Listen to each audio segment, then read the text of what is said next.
Hello, salut la team, j'espère que vous allez bien car chez moi ça va à merveille par la grâce de Dieu. Ce matin je vais faire une comparaison de combat entre les monstres de Yu-Gi Mytho, précisément de Yu-Gi-Oh et ceux de Chassa du Pokémon. Le saviez-vous, un combat entre ces deux personnages peut être intéressant bien qu'ils proviennent de deux univers qui sont carrément différents. S'il arrivait que ces deux personnages se retrouvaient face à face dans un combat, qui gagnerait pendant un affrontement? À la fin de cette vidéo, je vous dirai. Mais avant cela, nous allons comparer leurs forces et celles de leurs monstres pour savoir lequel de ces deux personnages est le plus fort. Premièrement, nous allons analyser les forces de Chassa et ceux de ces monstres. Si tu t'es pas encore abonné, fais-le car ça prend pas du temps. C'est juste 1 seconde seulement pour le faire. Et surtout, n'oublie pas d'activer la cloche de notification pour ne pas rater certaines de mes vidéos. Merci. Au niveau de ses forces, je peux dire que Chassa est un dresseur talentueux et stratège avec une expérience variée dans de nombreux combats Pokémon. Son Pikachu, qui est souvent considéré comme son Pokémon principal, est incroyablement puissant et a vaincu des Pokémon légendaires. Par exemple, Latios et Régis. Il a également capturé ou combattu des Pokémon mythiques et légendaires comme Lugia, Zygarde et Eternatus.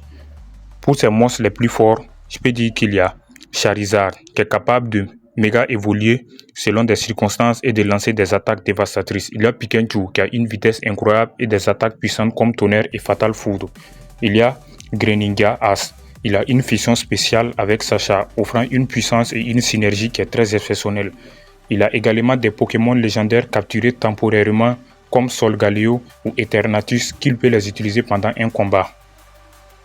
Deuxièmement, nous allons analyser les forces de Yu-Gi Mytho et ceux de ses monstres. Je peux dire que Yu-Gi est un maître du jeu et possède le puzzle du millénaire qui lui permet d'être aidé par l'esprit du pharaon Atem, qui est un stratège hors pair. Ces monstres sont invoqués via des cartes de duel et il est capable de manipuler les règles pour retourner des situations désespérées. Il utilise souvent des cartes magiques, pièges et des stratégies qui sont très imprévisibles.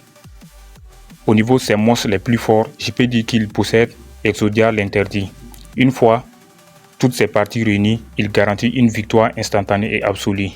Il possède également le dragon blanc aux yeux bleus, fusionné avec Kaiba, qui est un puissant monstre légendaire. Il possède aussi le dragon noir aux yeux rouges, qui a une force brute notable.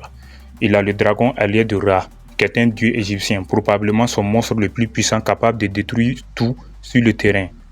Après avoir fini d'analyser leurs forces, nous allons voir les règles du combat. Je peux dire que si le combat se déroule dans le monde de Pokémon, Yu-Gi serait désavantagé, car il ne pourrait invoquer ses monstres sans le duel disque et les règles spécifiques du jeu.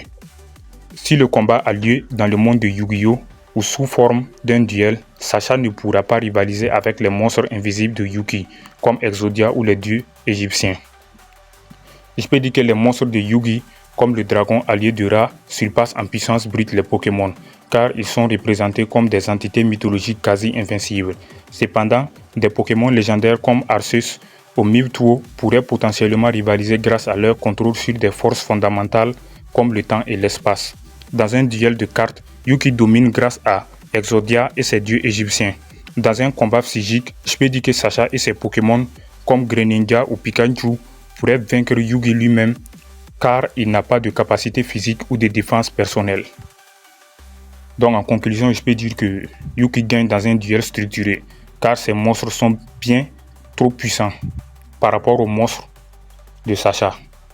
Mais Sacha pourrait gagner dans un combat plus libre grâce à l'agilité et à la puissance de ses Pokémon qui pourraient empêcher Yu-Gi d'utiliser ses cartes efficacement. Donc là, je peux dire que Yu-Gi gagne. Yu-Gi est le vainqueur. Merci. Si vous avez aimé cette vidéo, n'hésitez pas à le partager, à la liker et surtout, activez la cloche de notification pour ne pas rater certaines de mes vidéos. Et selon vous, lequel de ces deux personnages est le plus fort? C'est qu'il y a? Dites-le moi dans les commentaires. Merci.